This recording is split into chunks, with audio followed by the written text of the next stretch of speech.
Hey everyone, I'm not sure if you saw the news over the last few months, but people's mental health is really in a tough spot right now. You have 9 and 10 times the calls going to the suicide hotline and the anxiety hotlines, and that is very tragic.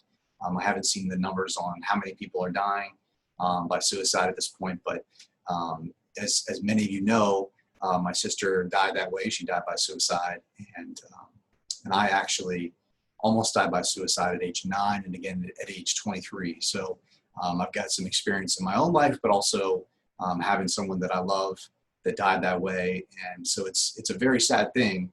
And I learned a lot. I took suicide intervention training and did some other things to try to learn about how you can try to prevent it, how you can identify in other people, how you can identify in yourself. And I think that what you're seeing right now with COVID is so many people are having a strain on their relationships, their job, schooling with kids, obviously, and many other things that are creating a lot of mental pressure on them. So it's not as quite surprising to see the numbers where they are, but it still is surprising in other ways. And I'm hopeful that this can be helpful for you guys as you can learn about how to fight it in yourself or how to identify it in other people. So share a little bit about that today. So the main thing, I think, one of the turning points for me personally was realizing that I could change what was happening inside of my head.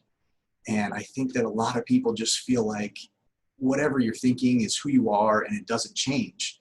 But go through a couple thought exercises with me. Like if you even remember back some times where you've had good times, you can remember that those times were different than you may feel now. And so that's like an easier example. But to me, part of the way we even talk about depression is not necessarily how I think we should, because it kind of puts us in the position where we just feel like we've got this disease and we're kind of stuck with it.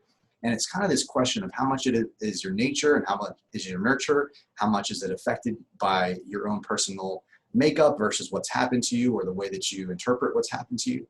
And so it's not an easy thing, but for me, the good example is when we talk about cancer, we don't say, I'm cancer, but we say, I have depression, and we just say, I'm depressed, right? And so I think that a better way to talk about it, and one of my buddies a long time ago told me this, was, we're fighting depression. I said, hey, I'm depressed. And he said, no, you got to fight it. And I'm like, oh, what do you mean? So this idea that you can fight what's going on in your head, you can actually change it, is a huge, huge thing. And what happens then is now you have this hope, you have this light at the end of the tunnel that, hey, you know what, if things can change, maybe I'm not in a position where I should be suicidal, because a lot of the suicidal thoughts come down to thinking that there's no path forward, that you think that your life will always be as hard as it is now. And that makes it very hard because you think maybe I shouldn't be around, right? That's a lot of the methodology and sort of the mindset around how you get to that point. And so to me, thinking that you can actually change how it is a really, really powerful tool. And part of that's just talking about it in a way to say, hey, we can fight this depression versus just thinking it's just who we are. And so that was a turning point for me. I think that separating yourself from what's going on in your head helps in that. And there's a lot of evidence, scientific data to help support that as a psychological strategy. And changing, what's going on in your head is what psychotherapy is all about. So if you go to therapy, they're going to try to do that. And it's very successful. Over 90% of people that go to therapy feel better. So if you're on this spectrum and you're feeling like you're suicidal, you should absolutely go see a therapist. You should talk to your best friends. You should share this information. You can share it with me. I'm happy to talk to you about it. And if you have a weapon at your house, you need to get rid of that. Give that to your best friend or a family member, because you need to try to protect yourself and your family. And I can tell you right now that if I had a weapon in my house, I know that I wouldn't be here right now. And